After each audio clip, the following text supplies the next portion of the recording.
ships, and they, of course, made holes on the port side, and the ship started sinking there, and I listened to the port side there.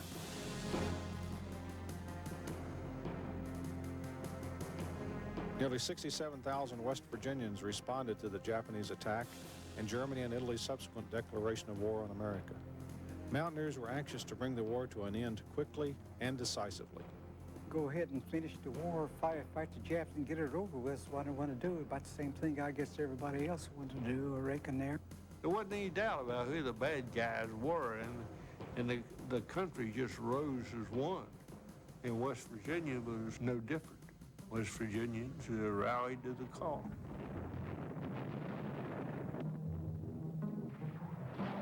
I saw many West Virginians during World War II, and they were all eager soldiers, eager to get to the front, eager to participate in the action. Young men, middle-aged men, were coming to Charleston and standing in line to volunteer to go into the military.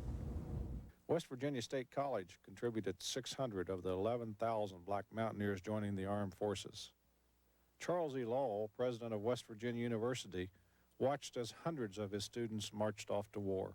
Enrollment was going down every week. Boys were dropping out of school, and he was trying to encourage them to at least finish that semester. The percentage of West Virginia men in the war put the state among the top 5 in the nation. Nearly 219,000 mountaineers served in the war. World War II really enhanced the patriotic spirit of West Virginia soldiers. We were fighting the good fight, and the objective was quite clear, to win, to eliminate that regime. West Virginians seemed to be a cut above some of the others who kind of held back and waited until pushed by their commanders in order to get into action. We took pride in what we did. We didn't want to be second best. We wanted to be best. I'd rather be on a combat patrol with a West Virginian than any other soldier from any other state, because we looked after one another. You would go to great extremes not to let your fellow comrades down or your unit down. Nearly 200 years had passed since the backwoodsmen of Western Virginia first took up arms to defend their homes and families. Over those years, the mountaineers' sense of family had grown. It was natural for the 20th century West Virginian to view fellow soldiers from other states and other nations as family. We were all one. We had our differences, but we were still one. This sense of family helped 11 West Virginians earn the Congressional Medal of Honor. It was just a very definite desire to do the job, do it to the very best of their trained ability that they had, and it so happened that what they did was witnessed by people who recognized it. Williams earned the Medal of Honor on Iwo Jima. Heavy Japanese machine gun fire had prevented forward movement of American tanks. Marine Corporal Williams volunteered his services as flamethrower and demolitions engineer. 4 hours passed as he silenced one gun after another. The Marion County native once charged enemy riflemen as they tried to stop him with bayonets. The Japanese succumbed to his flamethrower. Herschel Woodrow Williams was directly instrumental in neutralizing one of the island's best defended strongholds. Sergeant J.J. Spurrier of Mercer County earned the Medal of Honor after single-handedly killing 25 Germans and taking 4 prisoners in a French village. Spurrier became the most decorated Army Ground Force volunteer of the war. Felix Stump of Wood County commanded the aircraft carriers Enterprise and Lexington during the war. He earned 2 Navy Crosses, the Army's Distinguished Service Medal, the Silver Star, and several other awards for exceptionally meritorious service. Admiral Stump later received the Navy's Distinguished Service Medal as Commander-in-Chief of the Pacific Fleet. He was such an outstanding person in the Navy and had a great war record. We were just so proud of him that he was a West Virginian. It was Adjutant General Fox of Braxton County who presented Admiral Stump with the West Virginia Distinguished Service Medal in 1954.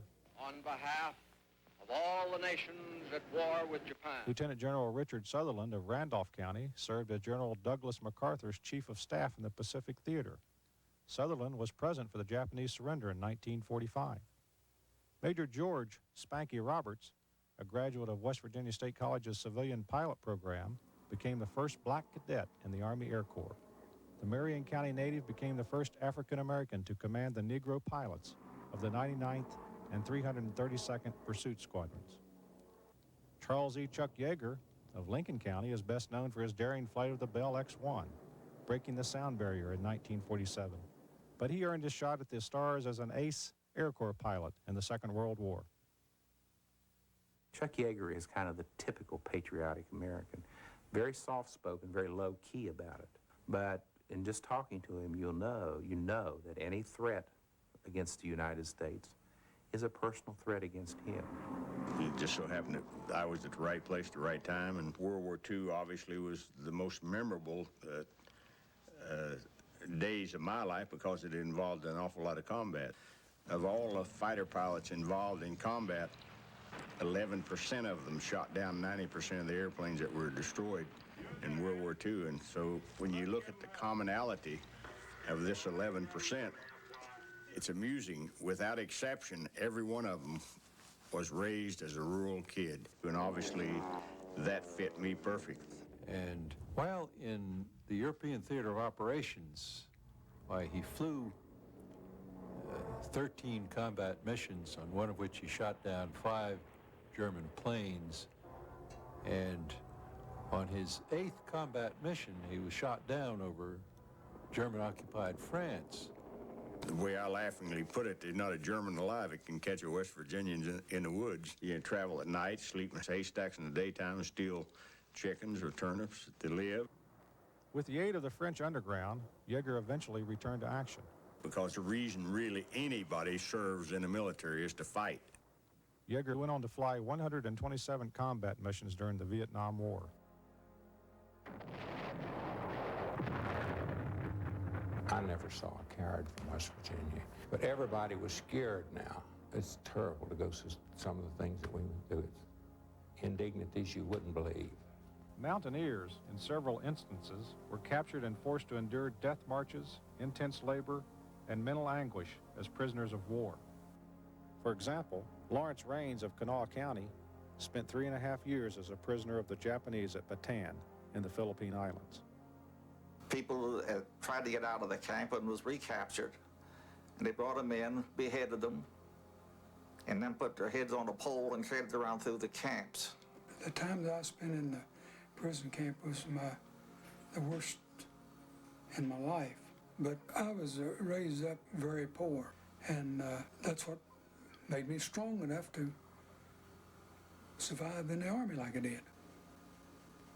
We had to fight to survive sometime during the Depression. You know, we worked hard. We had to raise what we eat. My family did. I looked out after myself when a young boy.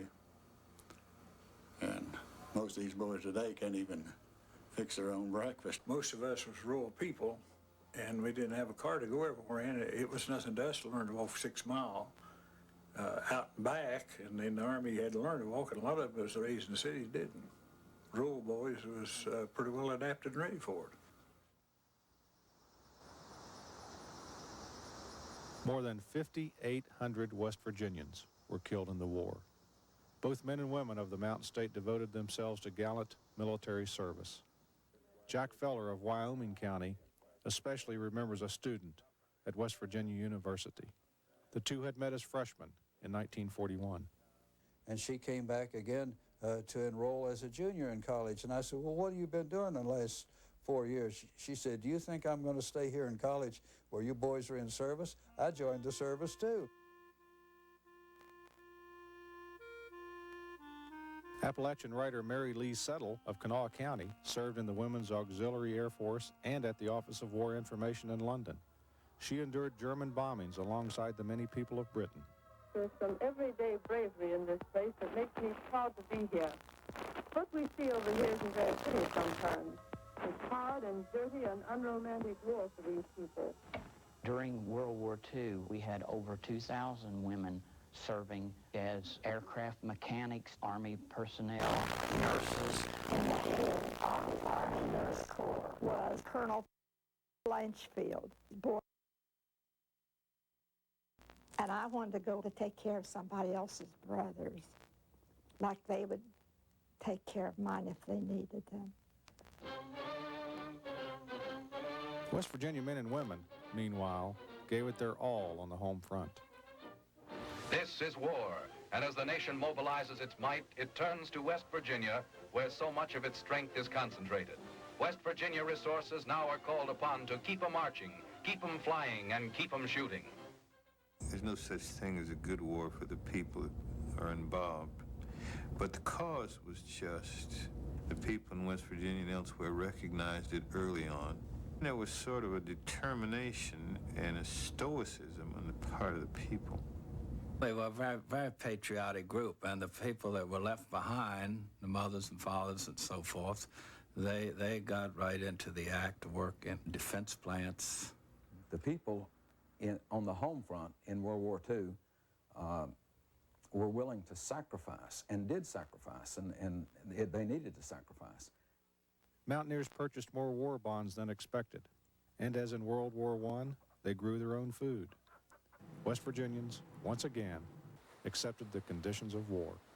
Fayette County Boy Scouts pitched in when called on to recycle. These boys throughout the war were very well known for collecting newspaper and other paper for salvage, and this paper would be recycled and put into the war effort. They collected many tons, and in fact, even when the war ended, they had stacked and available for shipment 12 tons of paper they had collected just within the last 90 days. Rationing paper, sugar, and other scarce items became the norm. You couldn't get a can of peas at the store without a ration point, and you couldn't buy gasoline, you couldn't buy tires. Well, you couldn't hardly buy tires if you had the stamps. And you couldn't buy whiskey if you're a whiskey man. Hardly anything. I was in the coal mines at that time, and I tried to enlist. I went to Charleston to enlist, and they wouldn't take me because I was a coal miner. Said they needed the coal worse than they needed me. Saunders helped the Mountain States supply more than 600 million tons of coal to fuel the war. Lots of coal miners stayed in southern West Virginia and mined the coal that made this deal, that built the munitions industry into the arsenal for democracy. As the U.S. had replaced Germany as the chief chemical maker in the First World War, America replaced Japan as the primary supplier of rubber in World War II. The world's largest synthetic rubber plant was built in the Kanawha Valley. West Virginia's industry certainly contributed a great deal to America's war effort in World War II. And a good example of this is the Alchem Metals Company plant, which became the world's largest ferroalloy plant, employing over 2,400 people. This plant produced thousands of tons of ferroalloys necessary in the production of armor, steel for battleships and tanks and airplanes and what have you. The Valley's U.S. Naval Ordnance Plant made gun barrels for ships and tanks, while men and women built patrol boats and other ocean-going vessels on the shores of the Ohio in Mason County. The war affected life from one end of the state to the other. The Greenbrier Hotel served as a detention center during the first months of the war. More than 1,000 German, Italian, and Japanese diplomats and their family remained till exchanged for their American counterparts. The resort, under the name of Ashford General Hospital, also treated 20,000 soldiers and veterans later in the war. Naval officers were groomed at Bethany College in Brooke County, at West Virginia University in Monongalia County, and at other schools throughout the state. The Army readied soldiers for northern Italy's terrain in Grant and Tucker counties.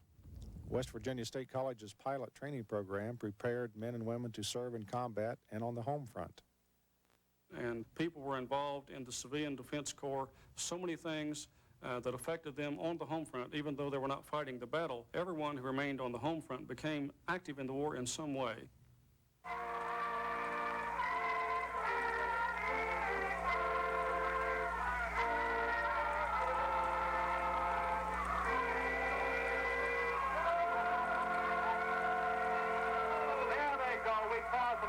You hear God bless America, and I've never heard a song sung with so much enthusiasm and so much feeling. The end of the war in 1945 sparked celebrations throughout the world. Army Sergeant Art Bennett of Harrison County was celebrating in Germany when a military policeman stopped to investigate the activities of Bennett's comrades. They'd been drinking a little bit, and they were singing the West Virginia hills, and the master sergeant says, "Where are you from?" I said, "I'm from Clarksburg, West Virginia." And just like that, the tears came in his eyes, and he says, I'm from Bluefield. He says, God bless you. God bless West Virginia, and God bless the United States.